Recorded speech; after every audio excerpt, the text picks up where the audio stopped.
Jangan sesekali kita membuli rakan, terutamanya pelajar-pelajar baru. Pelajar-pelajar baru patut dibimbing, terutamanya oleh kita pelajar senior, bukannya untuk dibuli.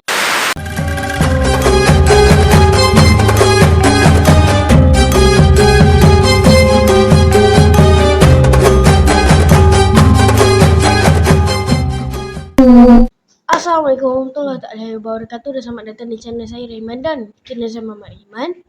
Tajuk saya hari ini adalah pesanan pengetua. Kalian pada 12 hari bulan 1 2026 merupakan tarikh pembukaan sekolah di Negeri Sembilan dan negeri-negeri yang lain. Ini merupakan tahun yang bersejarah juga kerana masih inilah naik darjah atau tingkatan di semua sekolah-sekolah. Kita meraihkan adik-adik yang mula bersekolah pada tahun ini dari darjah 1 dan pada sekolah menengah juga kita meraihkan kedatangan pelajar-pelajar tingkatan 1. Bagi Ryan pula, tahun ini juga bersejarah kerana Ryan telah memasuki tingkatan 2 bersekolah di sekolah yang sama iaitu Sekolah Menengah Kebangsaan Seri Sendayan.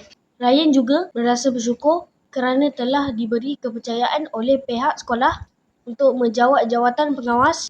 Terima kasih guru-guru dan Ryan bertekad dan berjanji untuk lebih bersungguh-sungguh di dalam pelajaran, aktiviti sekolah dan menaikkan nama pengawas-pengawas di sekolah ini. Pada hari pertama persekolahan, kami telah berhimpun di Dewan Terbuka Sekolah dan pada ketika itulah Ryan berpeluang merasakan pengalaman sebagai pengawas sekolah yang dilantik. Ryan dan kawan-kawan pengawas lain diberi tugas di sekitar kawasan Dewan menunggukan acara bermula. Inilah pakaian resmi sekolah Ryan yang nampaknya sangat kemas dan berprestij. Terima kasih pihak sekolah yang telah menetapkan uniform pengawas dan pelajar-pelajar lain yang sangat kemas sejajar dengan prestasi sekolah.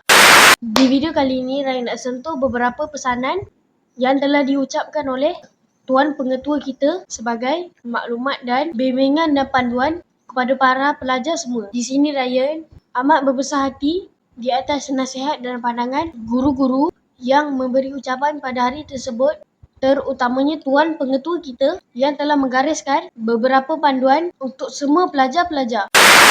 Antara pesanan-pesanan pengetua yang saya ingat ialah yang pertamanya, sebagai pelajar kita kena belajar bersungguh-sungguh. Kehadiran ke sekolah itu adalah penting kerana di sekolah kita ada guru. Sedangkan jika di rumah, kalau kita belajar pun, kita hanya belajar sendirian tanpa sebarang bimbingan guru. Jadi lebih baik kita hadir ke sekolah setiap hari. Melainkan ada kejadian-kejadian kecemasan yang disahkan oleh ibu bapa.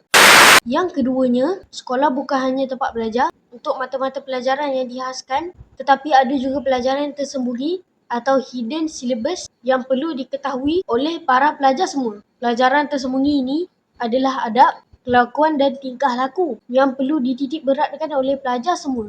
Adab, kelakuan dan tingkah laku adalah hidden syllabus yang tidak diajar di sekolah-sekolah, namun secara tidak langsung guru-guru sentiasa menitik beratkan adab, kelakuan dan tingkah laku di kalangan pelajar walaupun tidak diajar secara syllabus. Yang ketiganya, para pelajar hendaklah menjaga adab, jangan sesekali memanggil kawan-kawan dengan panggilan yang tidak baik atau perkataan-perkataan yang menyebut nama haiwan atau nama ibu bapa mereka. Panggillah kawan-kawan kita dengan nama yang baik dan bukan untuk maksud mengejek-ngejek. Seterusnya, Tuan Pengetua menegaskan jangan sesekali kita membuli rakan, terutamanya pelajar-pelajar baru. Pelajar-pelajar baru patut dibimbing, terutamanya oleh kita pelajar senior, bukannya untuk dibuli. Buli adalah salah, buli adalah gangsterisme. Jadi ingat tu. Di akhirnya, hormatilah kedua ibu bapa, hormati mereka di rumah dan di mana-mana sekalipun. Kita harus memikirkan bagaimana susah payahnya kedua ibu bapa kita berusaha untuk menghantar kita ke sekolah supaya kita menjadi insan yang baik dan berilmu di masa depan. Jasa kedua ibu bapa tidak dapat dibalas dengan wang ringgit sekalipun. Tanpa ibu bapa, kita tidak dapat melihat dunia.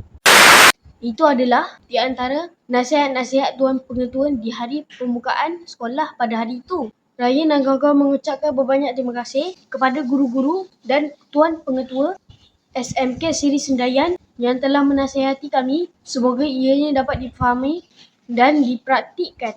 Saya menyeru rakan-rakan dan diri saya sendiri agar terus belajar menjadi insan yang baik dan pelajar yang terbaik di sekolah ini nanti. Nah, itu je video saya kali ini. Pesanan pengetua kalian. Sekalian apa subscribe, tekan like channel kawan-kawan kalian ya. Kisah jumpa tengok Rayman lagi ya. Okey, saya terima kasih. Assalamualaikum warahmatullahi wabarakatuh. Bye, jumpa di next video.